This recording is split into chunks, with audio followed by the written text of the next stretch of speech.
ಹೌದಾ? ಇದರಲ್ಲಿ ಒಂದೇ ಮರದ ಸೇಬು ಹಣ್ಣು ಇದೆಯಾ? ಹೌದು ಮಹಾರಾಜ, ಇದರಲ್ಲಿ ಬುಟ್ಟಿ ತುಂಬಾ ಸೇಬು ಇದೆ. ಎಂದು ಹೇಳಿದನು.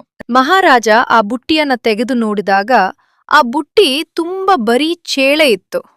ಮಹಾರಾಜ ಆ ಚೆಳುಗಳನ್ನು ನೋಡಿ ತುಂಬನೇ ಭಯಗೊಂಡ್ರು. ನಂತರ ರಾಜ ಹರಿಗೆ, ಹೇ ಹುಡುಗ, ನೀನು ನಮ್ಮ ಬಳಿ ಸುಳ್ಳು ಹೇಳುತ್ತಿರುವೆಯಾ? ನಿನಗೆ ಎಷ್ಟು ಧೈರ್ಯವಿರಬೇಕು? ಅಯ್ಯೋ ರಾಜನವರೇ, ನನ್ನ ಕ್ಷಮಿಸಿ. ನಾನು ಈ ಬುಟ್ಟಿಯ ತುಂಬ ಒಂದೇ ಮರದ ಒಂದು ಬುಟ್ಟಿ ಸೇಬಣ್ಣನ್ನು ತಂದಿದ್ದೆ. ಆದರೆ ಈ ಬುಟ್ಟಿಯಲ್ಲಿ ಹೇಗೆ ಚೇಳುಗಳು ಬಂದಿದೆ ಎಂದು ನನಗೆ ತಿಳಿಯುತ್ತಿಲ್ಲ. ಏನು ಹುಡುಗ, ಮತ್ತೆ ನನ್ನ ಬಳಿ ಸುಳ್ಳನ್ನು ಹೇಳುತ್ತಿದ್ದೀಯಾ? ಯಾರು ಹುಡುಗನನ್ನು ಕರೆದೊಯ್ತು ಕತ್ತಲ ಕೋಣೆಯಲ್ಲಿ ಬಂಧಿಸಿ. ಅಯ್ಯೋ ರಾಜ, ಹಾಗೆ ಮಾಡಬೇಡಿ. ಇದೊಂದು ಬಾರಿ ನನ್ನ ಕ್ಷಮಿಸಿ ರಾಜ. ಸರಿ ಸರಿ, ನೀನು ಇನ್ನು ಮುಂದೆ ನನ್ನ ಕಣ್ಣಿಗೆ ಬೀಳಬಾರದು. ಹೋಗು ಎಂದು ಹೇಳಿದನು ಹರಿ. ಅಲ್ಲಿಂದ ಬೇಜಾರಿನಿಂದ ಹೊರಟು ಹೋದನು. ಇತರ ರಾಮಯ್ಯ ಹರಿಗೋಸ್ಕರ ಕಾಯುತ್ತಾ ಕುಳಿತಿದ್ದನು. ಹರಿ ಮನೆಗೆ ಬಂದನು. ಏನಾಯ್ತು ಹರಿ? ಯೋರಾಣಿಯ ಕಾಯಿಲೆ ವಾಸಿಯಾಯ್ತಾ ನೀನು? ಅವರಿಗೆ ಸೇಬಣ್ಣನ್ನು ಕೊಟ್ಟ? ಹೇಳು ಹೇಳು ಹರಿ. ಅಯ್ಯೋ ಅಪ್ಪ, ನಾನೇ ಮೊದಲೇ ದುಃಖದಲ್ಲಿ ಇದ್ದೀನಿ. ನೀವು ನೋಡಿದ್ರೆ ಏನು ಹೇಳ್ತಾ ಇದ್ದೀರಾ? ಯಾಕೆ ಹರಿ? ಏನಾಯ್ತು? ಇಷ್ಟೊಂದು ಬೇಜಾರಿನಿಂದ ಇದ್ದೀಯಾ?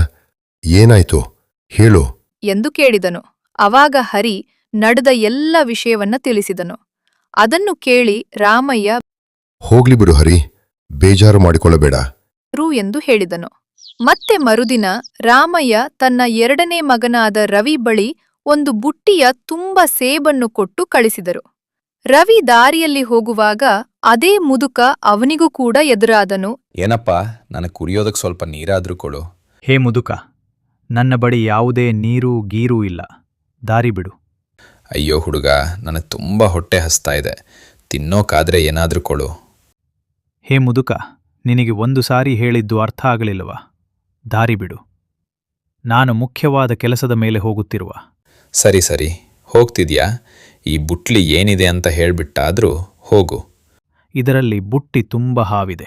ಓ ಹೌದಾ, ಸರಿ, ಹಾಗಾಗ್ಲಿ ಎಂದು ಹೇಳಿದನು. ರವಿ ಅಲ್ಲಿಂದ ಹೊರಟು ರಾಜನ ಮನೆಗೆ ಬಂದನು. ಹೇ ಹುಡುಗ, ನೀನು ಯಾರು ಇಲ್ಲಿ ಏನು ಮಾಡುತ್ತಿರುವೆ? ಅದೇ ಮಹಾರಾಜ, ನೀವು ಹೇಳಿದ್ರಲ್ಲ ಒಂದು ಬುಟ್ಟಿ ಸೇಬು ಬೇಕು ಎಂದು, ಅದಕ್ಕೆ ಈ ಬುಟ್ಟಿಯಲ್ಲಿ ಸೇಬನ್ನು ತಂದಿದ್ದೇನೆ. ಹೌದಾ? ಹಾಗಾದರೆ ತೋರಿಸು ಎಂದು ಹೇಳಿದನು.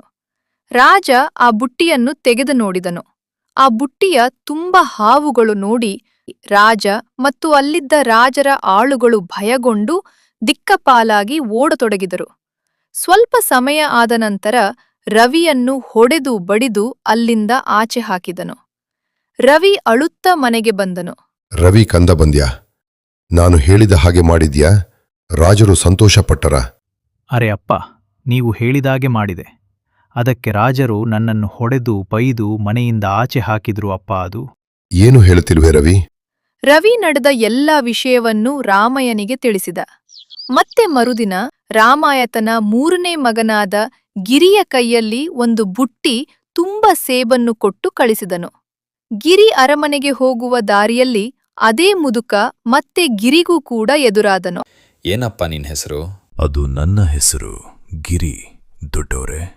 ಹೌದಾ? ನೀನ್ ಎಲ್ಲಿ ಹೋಗ್ತಿರುವೆ? ಅದು ರಾಜಕುಮಾರಿಯವರಿಗೆ ಹೊಟ್ಟೆ ನೋವು ಬಂದಿದೆ. ಅವರ ಈ ಕಾಯಿಲೆಗೆ ಒಂದೇ ಮರದ ಒಂದು ಬುಟ್ಟಿ ಸೇಬನ್ನು ತಿನ್ನಿಸಬೇಕಂತೆ. ಅದಕ್ಕೆ ಈ ಬುಟ್ಟಿ ತುಂಬ ಸೇಬನ್ನು ತೆಗೆದುಕೊಂಡು ಹೋಗುತ್ತಿರುವೆ. ಹೌದಾ, ಸರಿ ಸರಿ, ಹಾಗಾಗ್ಲಿ ಎಂದು ಹೇಳಿದನು. ಗಿರಿ ಅಲ್ಲಿಂದ ಹೊರಟು ರಾಜನ ಮನೆಗೆ ಬಂದನು. ಹೇ ಹುಡುಗ, ನೀನು ಯಾರು? ಇಲ್ಲಿ ಏಕೆ ಬಂದಿರುವೆ? ಮಹಾರಾಜ, ನೀವೇ ಹೇಳಿದ್ರಲ್ಲ, ನಿಮ್ಮ ಮಗಳ ಕಾಯಿಲೆ ಗುಣಪಡಿಸೋಕೆ ಒಂದು ಬುಟ್ಟಿ ಸೇಬು ಹಣ್ಣು ಬೇಕು ಎಂದು. ಅದಕ್ಕೆ ಈ ಬುಟ್ಟಿ ತುಂಬಾ ಸೇಬು ಹಣ್ಣನ್ನು ತಂದಿದ್ದೇನೆ. ಹೌದಾ? ಸರಿ, ಹಾಗಾದರೆ ತೋರಿಸು ಎಂದು ಹೇಳಿದನು. ಗಿರಿಯ ಬುಟ್ಟಿಯನ್ನು ತೆಗೆದು ತೋರಿಸಿದರು. ಆ ಬುಟ್ಟಿ ತುಂಬ ಸೇಬು ಇತ್ತು.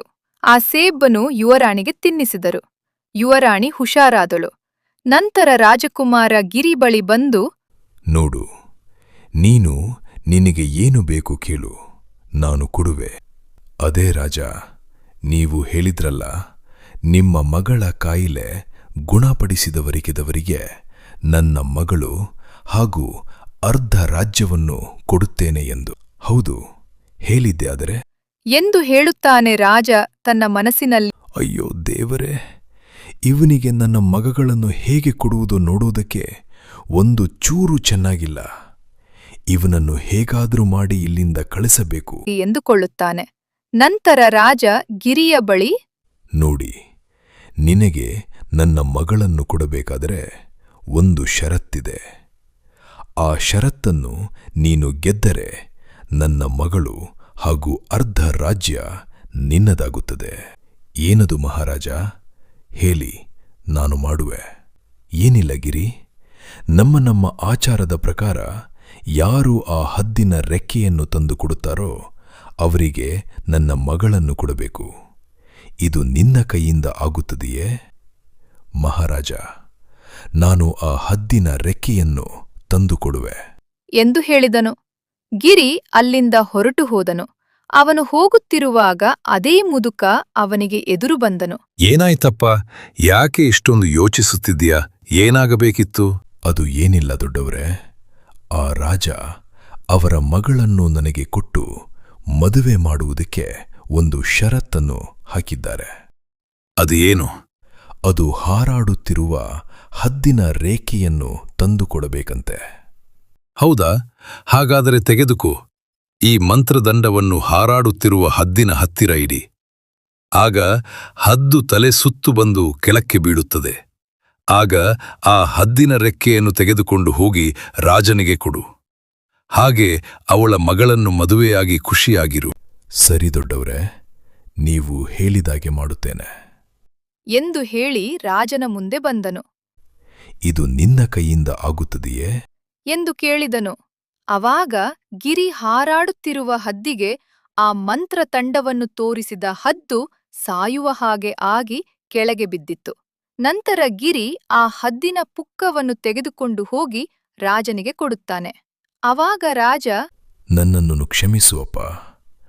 ನಾನು ನಿನ್ನ ಈ ಬುದ್ಧಿಯನ್ನು ತಿಳಿಯದೆ ನಿನ್ನ ಅಂದ ಚಂದ ನೋಡಿ ನನ್ನ ಮಗಳನ್ನು ನಿನಗೆ ಕೊಡಬಾರದು ಎಂದು ಈ ಷರತ್ತನ್ನು ಹಾಕಿದ್ದೆ.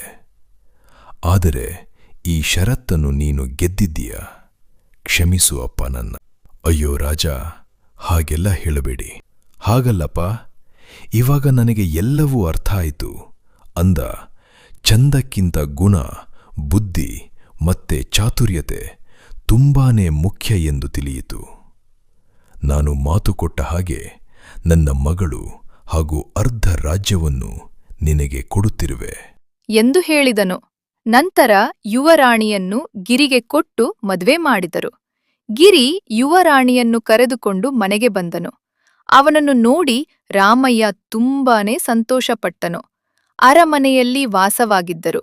ಹಾಗೆ ರಾಮಯ್ಯ ಹಾಗೂ ಅವನ ಇಬ್ಬರು ಮಕ್ಕಳು ಕೂಡ ಅರಮನೆಯಲ್ಲಿ ಖುಷಿಯಿಂದ ಜೀವನ ಸಾಗಿಸುತ್ತಿದ್ದರು. ಇದು ಇಂದಿನ ಸಿಂಪಲ್ ಸ್ಟೋರಿ. ಈ ಸ್ಟೋರಿ ನಿಮಗೆ ಇಷ್ಟ ಆದ್ರೆ ಲೈಕ್ ಮಾಡಿ, ಹಾಗೆ ಶೇರ್ ಮಾಡಿ, ಹಾಗೆ ಸಬ್ಸ್ಕ್ರೈಬ್ ಮಾಡೋದನ್ನ ಮರಿಬೇಡಿ.